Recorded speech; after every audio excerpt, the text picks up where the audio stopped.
Nou ja, oom Paul is op pad Orania toe en op sy pad hierso by Udolpho naby Parys het ons die Orania spannetjie, die toneelspan so 'n bietjie bymekaar getrek en ons het gou 'n bietjie met hulle gaan gesels. Maar deel van hulle en hulle is nie net uitsluitlik toneelspelers nie, hulle is ook mense wat betrokke is in hierdie hele reëlings van hierdie organisering van oom Paul om hom aan Orania te kry. En dis Cara Tomlinson en Frans de Klerk, welkom julle. En dankie oom. Dankie oom. Hoorie, so maar vertel ons gou 'n bietjie, dit klink dan maar baie lekker om so saam met julle te kan toer. Ek bedoel julle toerspan, ons het nou buitekant saam met julle gesit en kuier, is ek hoor al hoe die mense, die toneelspelers, die akteurs met mekaar praat in sekere van hulle woorde wat hulle gebruik in die toneelstukke. So dit raak eintlik 'n baie interessante gesprek. Hoe het julle nou besluit op hierdie toneelspel? Oker Orania Kunsteraad het eintlik dis hulle toneelstuk wat hulle bymekaar geroep het. So hulle het toe hulle hoor van die beeld wat Orania toe kom, het hulle gevra wat is die kans dat 'n toneelsgroep van hulle kan saamtrek. So Tannie Anja Boshoff het toe 'n groep toneelspelers in Orania bymekaar getrek en ons het al Februarie maand begin oefen, ons eerste woorde begin deurlees en so het ons eers elke maand een keer bymekaar gekom en toe later weekliks en toe later 2 weekliks. Ja, so het ons nou almal so saam begin oefen tot hierso so 2 maand voor die tyd toe het ons redelik gereeld ons oefeninge bymekaar gekom. So teen die tyd ken ons nou al mekaar se woorde, dis die dat ons mekaar So as iemand wat nou voor jou moet praat, nie sy woorde voltooi nie, dan wag jy letterlik totdat hy klaar praat. Jy leer maar om te improviseer. Ek moet sê toneelspel, as mense sê mense toneelspelers bymekaar gemaak in Orania, toneelspel of kultuur of projekte soos toneelspel het amper al 'n tradisie geword in Orania. Nie een van ons is 'n professionele akteur nie, alhoewel ek is seker daar is mense daar is 'n spanlid in ons toneelspel, Christian van der Merwe wat drama gestudeer het ook. Maar nie een van ons word betaal vir ons toneelspel nie. Dit is almal mense uit die gemeenskap uit. So die beeld kom Orania toe. Dit is 'n gegewe, of dit is amper 'n gegewe. Die beeld toer deur na verskeie dorpe na Orania toe, maar spontaan uit die gemeenskap uit het mense toe nou gesê, maar ons moet iets doen, soos wat die beeld kom. Ons moet 'n geleentheid skep by die verskillende dorpe. En ons kan dit doen deur op die planke hierdie verhaal van Kreer breek die pad oop van MP van Wyk Lou te kom opvoer.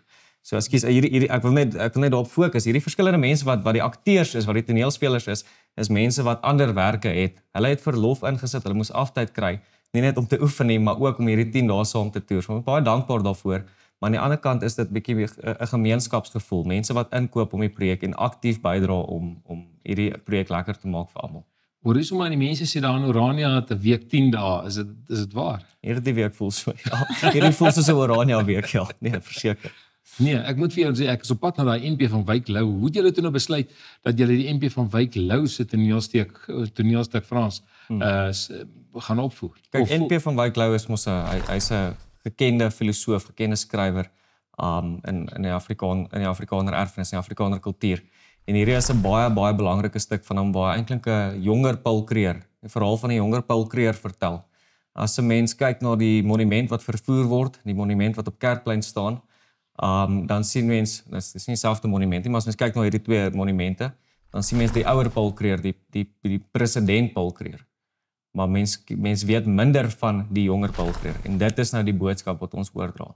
Is die jonger Paul Kreer, en dis die boodskap wat MP van Wyk Lou ook geskryf het, is kom ons leer vir Paul Kreer ken. Wie was hy? Watter rol het hy gespeel as kommandant-generaal? En ek dink dit is 'n baie treffende stuk. Dit is 'n verhaal wat ek nie geken het voordat ons nie begin oefen het aan die toneel nie. En ek wil nie te veel daarvan verklap nie, want ek wil juist mense eerder uitnooi om die toneel te kom kyk. Ja, en ons wil ons mense uitnooi as jy dan nie die toneelstuk gesien het in hierdie dae wat hulle so deur die dorpe trek nie, dan moet jy dit ophou. Dalk mag ons by Boer Media ernstig om opneem en om dan weer vir julle dalk wys. So, hou Boer Media dop. Ek wil jou nou vra Karen, waaroor gaan hierdie toneelstuk? Jy moet hom maar ongelukkig 'n bietjie meer vir ons nuuskieriger, ons kykers wat nou nuuskierig is, bietjie meer vertel. Goed, so die toneelstuk speel in 1863 af. Nou dit is die tyd eintlik toe die Trekkerstate of Transvaal vir die eerste keer nou onafhanklikheid verkry het. Nou, en gewoonlik dink 'n mens, na die groot trek was dit nou vreeslik moeilik en nou is alles oor en verby, uiteindelik het ons vryheid. Ons is nou vry, nou gaan ons lekker leef. Maar dit was nie die geval nie. So dit was eintlik van die moeilikste tye vir die trekkerstate. Daar was absolute wanorde in Transvaal. Dit was regtig 'n moeilike tyd. En dit is dan in die tyd wat Paul Creer as 'n leier eintlik opgestaan het en sy sterk leierseienskappe na vore gekom het. Waar hy gesê het daar moet een wet kom en almal moet vir die wet luister. Want dit het gereeld gebeur dat elke een verskil met die wet en hulle neem 'n wapen op en hulle begin beklei. En dan verskil hy weer van daai en of sê die verkiesing is onwettig verklaar en hulle beklei. So Paul Creer het gesê daar moet een wet kom en almal moet onder een wet inval of hy nou goed is of sleg is. Wanneer hy sleg is, kan ons weer stem en die wet verander en dan luister ons weer almal vir daai een wet. En in die proses het daar toe nou 'n burgeroorlog uitgebreek. So die toneelstuk Maar vertel ons gou 'n bietjie van daai burgeroorlog. Ons het al gelees van dat Transvaal en Vrystaat so 'n bietjie met mekaar koppe gestamp het. Het dit gegaan oor daai kwessie waaroor hierdie is binne in Transvaal self. So dit is spesifiek Stefanus Kuman en Paul Creer wat teen mekaar eintlik maar so half opgesweep word. Paul Creer is kommandant-generaal van Transvaal en Martinus Pretorius as president. En dan het jy Stefanus Kuman, soos wat ek uit die toneel uit verstaan, wat nie saamstem met hoe dinge in die regering gehandhaaf word nie en baie ondersteuners dan werk, soos wat Karen nou gesê het. Elkeen sit maar op sy plaas basies in Transvaal en is ontevrede oor hoe die dinge in die land bestuur word. En dan het jy vir Paul Creer wat sê, moenie perfeksie verwag nie. Ons is mense, ons is sondaars. Maar iewers moet ons onder 'n aardse regter ook buig. Ons verantwoord ons voor God, maar op aarde moet ons orde handhaaf. En dit is wat Paul Creer daai tyd gedoen het. Ekskuus. Ja, en een van die groot goed wat vir my ook is dan is wat hy uitdruklik sê, niks sal ooit foutloos gaan nie. Daar sal altyd foute wees met enige ding wat jy aanpak. Maar so dit beteken nie jy moet nou nie dit aanpak nie. Jy moet hom nog steeds aanpak al gaan daar foute wees. En dis eintlik wat hy gesê het, daar moet 'n wet kom en dan sê hulle ons kan nie 'n wet maak nie want sê net maar die wet is nie reg nie. Dan sê hy ons moet dit doen, ons moet 'n wet, daar gaan foute wees, maar ons moet ten minste begin. So dis dan eintlik die sterk boodskap in die stuk en dan is die stuk ook nou ingekleur met karakters wat lief is vir mekaar en wat deur 'n moeilike tyd gaan.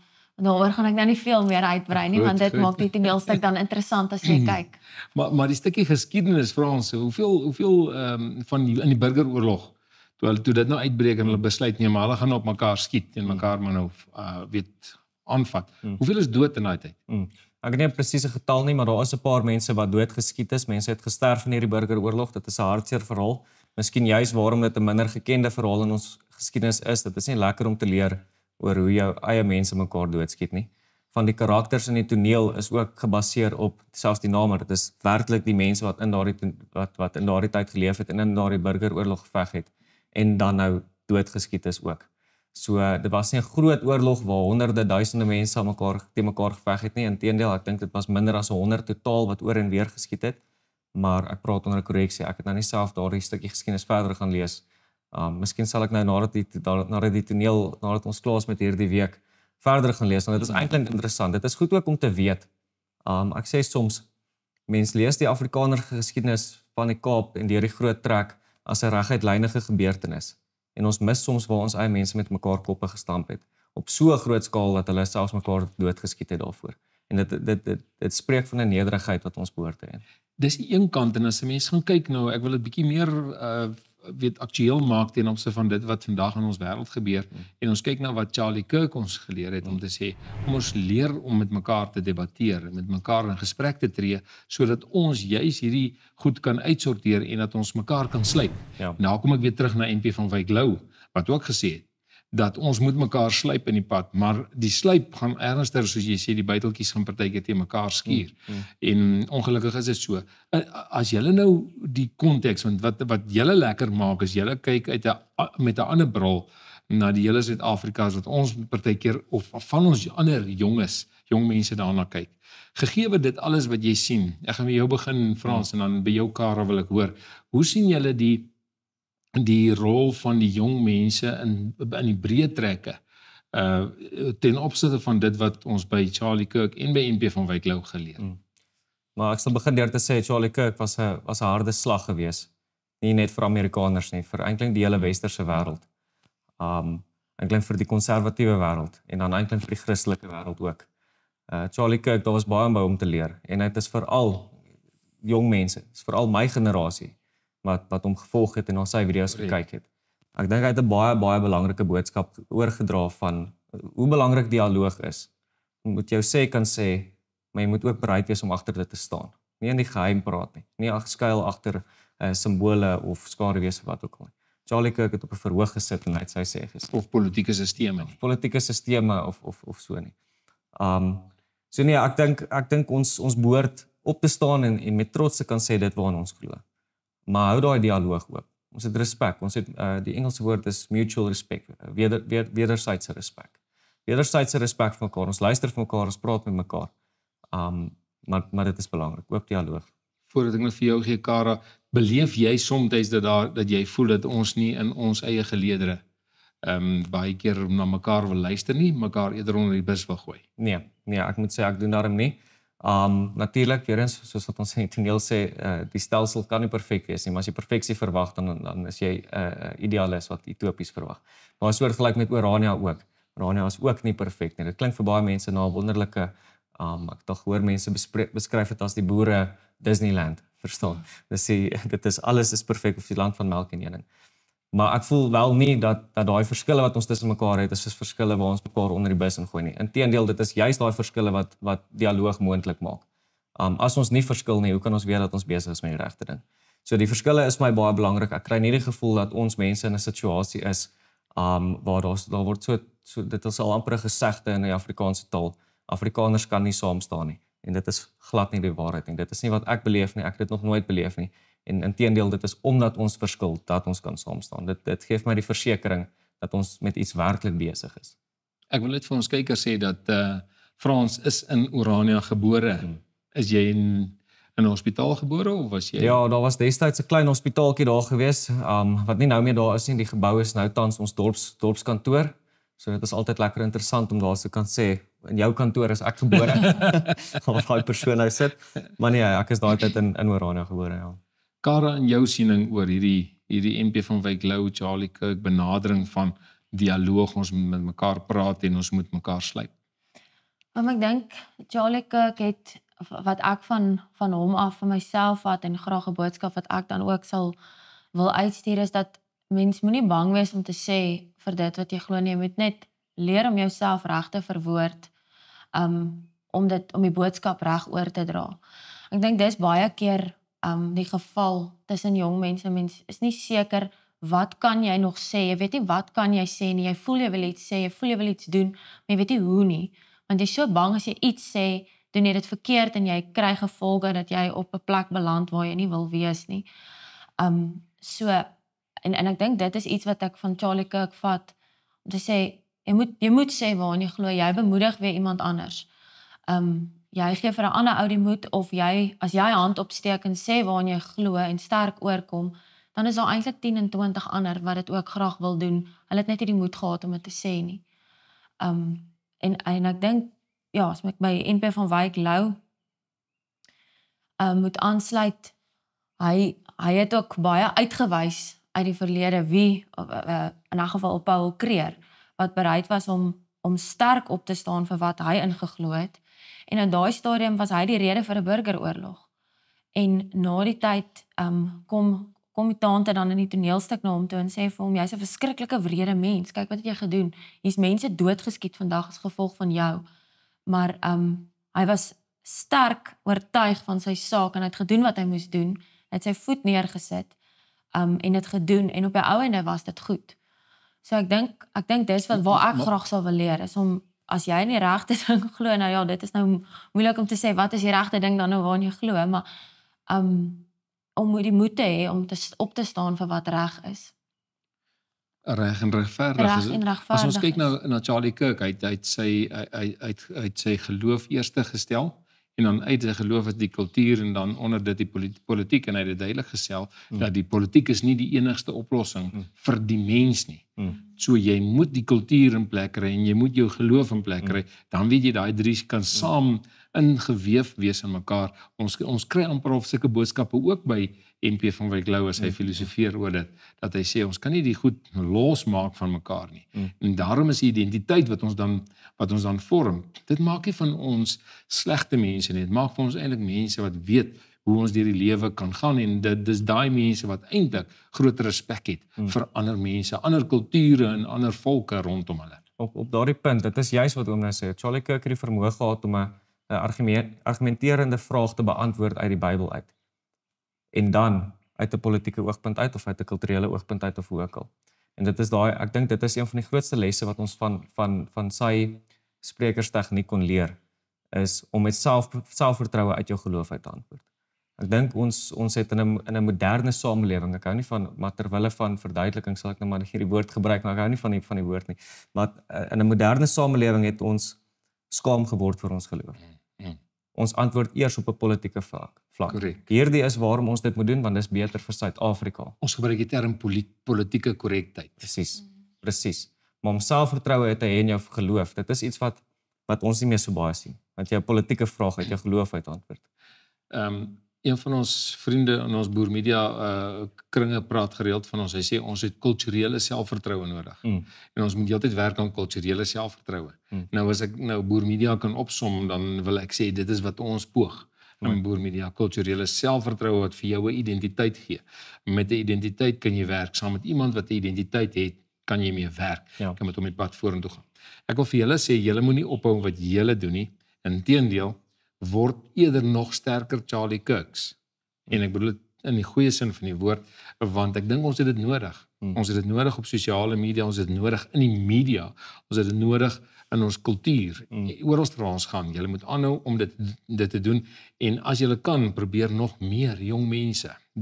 Ons hoor nou wat gebeur nou met Charlie Kirk se Turning Point USA, dat hulle wil nou probeer kyk hoe kan hulle nog jong mense groot maak en repliseer, sodat daar 30, 40, 100 Charlie Kirks reg oor Amerika nou kan gaan en dieselfde ding doen.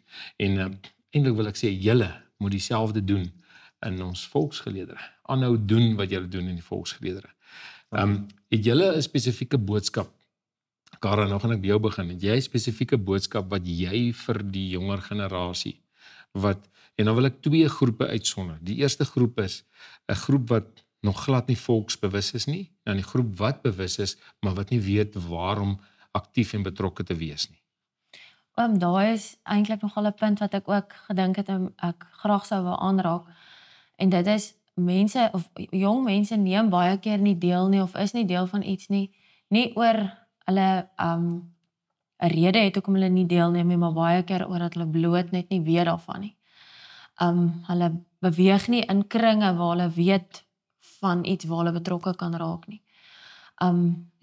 My boodskap sal wees is om eintlik maar betrokke te begin raak, om op sosiale media blaaie te begin volg waar jy meer kan hoor en kan leer daarvan, en om funksies by te woon waar jy bietjie in jou identiteit kan groei, jou Afrikaner identiteit. Ek kyk nou met die toneelstuk wat ons opvoer, wat ons nou al op 4 verskillende plekke opgevoer het, waar mense wat nie noodwendig altyd kulturele goed sou bywoon nie, dalk nou die toneelstuk bygewoon het en hom uitgestap het en gesê, joh, dit was eintlik lekker geweest. So ek dink ook partymal jy het 'n idee van iets, maar as jy dit nog nie self bygewoon het nie, dan weet jy eintlik nie hoe dit is nie. So ja, raak betrokke, wees deel. En op elke vlak, mens kan op ons manier hoe ons vandag kommunikeer ook deel raak daarvan. Jy hoef nie op 'n manier deel te raak hoe jy nie gemaklik is daarmee nie. Jy kan op ons manier dalk op sosiale media of waar ook al jy betrokke is, kan jy betrokke raak by Afrikaner sake en jou identiteit so vorm. Dink jy die skool is een van die hoofredes hoekom die kinders dalk as hulle nou uit die skool uit gaan nie heeltemal weet waar pas hulle in die samelewing nie, want ons vind partykeer dat baie van die ouers het in hierdie era waardeur ons gegaan het hulle die geskiedenis en dit wat hulle moes geleer het van ons kinders, het hulle teruggehou. En ek praat ook van ons generasie, ons ouderdomsgroep, het jy so heeltyd gehamer met apartheid was so 'n groot sonde en jy is as 'n volkspersoon so groot sonde. Ons moet nou jy het maar stil gehou en jy stil gebly en nie gepraat daaroor nie. En jy het maar net probeer oorleef vir die volgende generasie. Dink jy skool en daai hele atmosfeer het bygedra tot jonger generasie wat nie wou deel wees van 'n volk nie? Ek dink nie in baie van die skole kry die kinders genoeg blootstelling aan kultuur nie.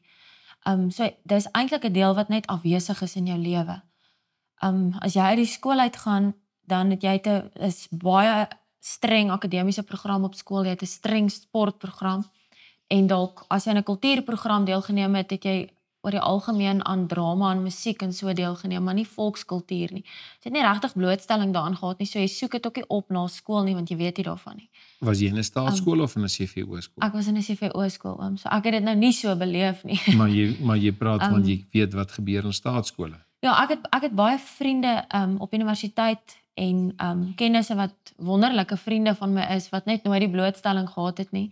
En iets eenvoudigs soos ek nooi hulle nou maar om saam na Juba toe te gaan, of 'n mens nooi hulle om in Orania te kom kuier 'n naweek, of saam na Kantus toe te kom, wat hulle nooit daarvan geweet het nie, weet nie wat dit is nie, tot hulle dit doen, en sê ek, maar dit is eintlik lekker. So ek dink nie dis oor hulle nie, en ja, dis ook maar ek probeer sê, dis nie oor hulle dit nie wil doen nie, dis net hulle het nooit blootstelling gehad nie, so hulle soek dit ook nie op nie, want hulle weet nie eintlik wat hulle mis nie. So mens moet eintlik net uitreik. Ek dink ons moet daai kommunikasiegaping probeer vul. Ek dink dis waar mense 'n rol kan speel as jong generasie wat nou wel betrokke is by sulke goed, is om daai kommunikasiegaping te vul tussen iemand wat bereid sal wees as hy weet, en iemand en ons wat dan nou weet, ons moet hulle intrek dat hulle weet, want hulle sal dit graag doen. Hulle moet net weet daarvan. Ons moet die boodskap by hulle uitkry. Frans, jou boodskap vir hierdie twee groepe daar buitekant of jou siening? Wel, oom, soos wat oom baie goed sal weet, is elke generasie het sy bepaalde invloed op ons samelewing. Op ons volk. Elke generasie het sy rol om te vertolk, en die tyd raak nou ryp vir my generasie, vir ons generasie, om ons deel te doen. So dis lekker, want ek wil eintlik die vraag vra, wat gaan ons doen? Wat is die rol wat ons gaan speel? Wat is daai punt wat hulle kan sê, dit was ons generasie gewees?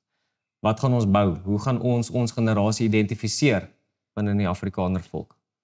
En ek is nie gemaklik daarmee as ons generasie een gaan wees van verdediging nie. Van beskerming van ons erfenisterreine of van ons kultuur, of op die agtervoet moet staan en net probeer alles behoue bly nie. So ek wil dit laat met 'n voorstel. Ek vra die vraag aan elke persoon van my ouderdom, of 5 jaar ouer, 5 jaar jonger binne hierdie generasie. Vra ek die vraag, hoe gaan ons identifiseer? Wat gaan ons doen? En dan wil ek die voorstel maak. Kom ons bou. Kom ons verdedig nie, kom ons bou nie net nie, kom ons beskerm nie net nie. Kom ons bou nuut. Dit is wat ek wil doen.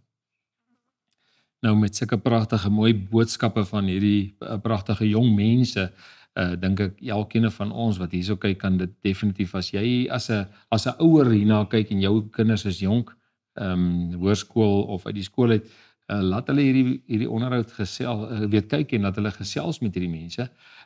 Hoe kan mense met julle in kontak kom as hulle bietjie meer wil weet? As hulle meer wil weet oor Orania, as hulle meer wil weet oor die volk, want ek wil julle kan vir hulle van albei vertel. Dit is die voordeel wat julle het. Ja. Wel, eerstens kom kuier op Orania. Goed. So, eerstens kom kuier op Orania. Goed. Ja. Nommer 2. Sosiale media. Ons is op sosiale media. By watse groepe en blaaie is jy?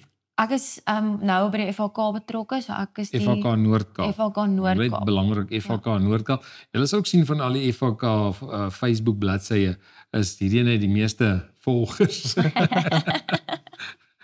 Soos jy weet van bemarking ook af. Ja, so hulle kan my kry op die FHK Noord-Kaap blad. Ja, en verder, ek dink as jy enigstens iemand in Orania ken, ons ken redelik mekaar en jy gaan iewers by ons uitkom.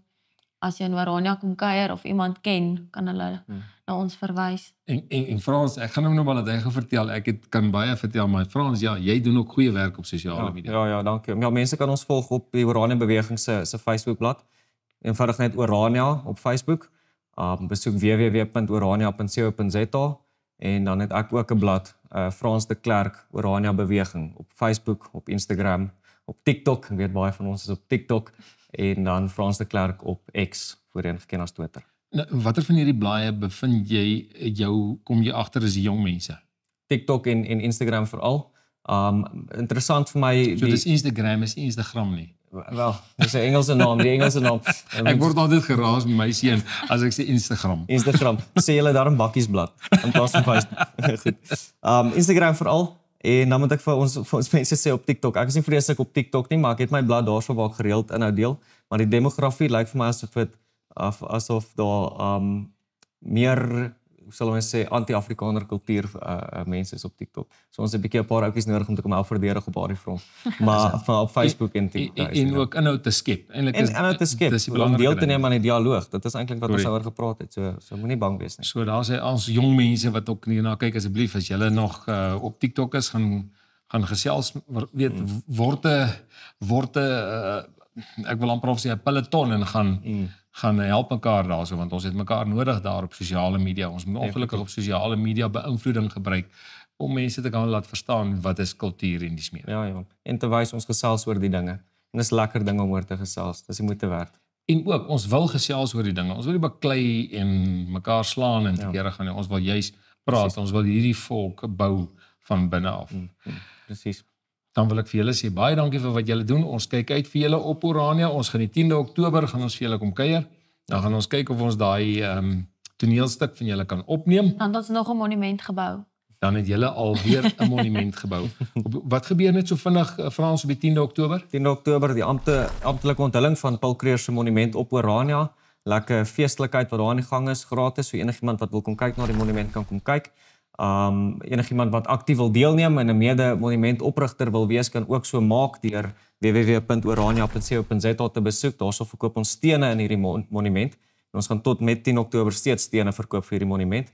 Ek sê net vinnig verduidelik hoe die projek werk. Jy kan help om 'n monument te bou. Jy kan help om 'n monument op te rig. Daarvoor kry jy erkenning. Ons stuur vir jou 'n sertifikaat met jou unieke steennommer op, jou naam op, maar ook by die monument op Orania sal daar jou naam staan. Jou steennommer, jou naam. Eendag kan jou kinders sien, jy was 'n oprigter van monumente op Orania. So. Ek wil net sê, ons het 2 stene gekoop.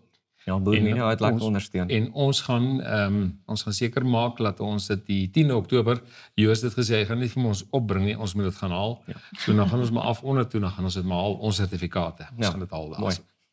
Dis hy. Met hierdie positiewe nuus van dit maak my skoon opgewonde as ons na hierdie jong mense luister en hier waar ons sit in hierdie Anglo-Boereoorlog museum hier op Udolpho naby Parys, wil ek vir julle elkeen sê, moenie ophou glo in ons volk nie. Kom ons help mekaar, ons bou hierdie identiteit van onsself en ons word al sterker. MP van Wyk het gesê, ons mag nie 'n volk wees nie, ons moet 'n volk wees. Met daai woorde groet ek julle tot 'n volgende keer.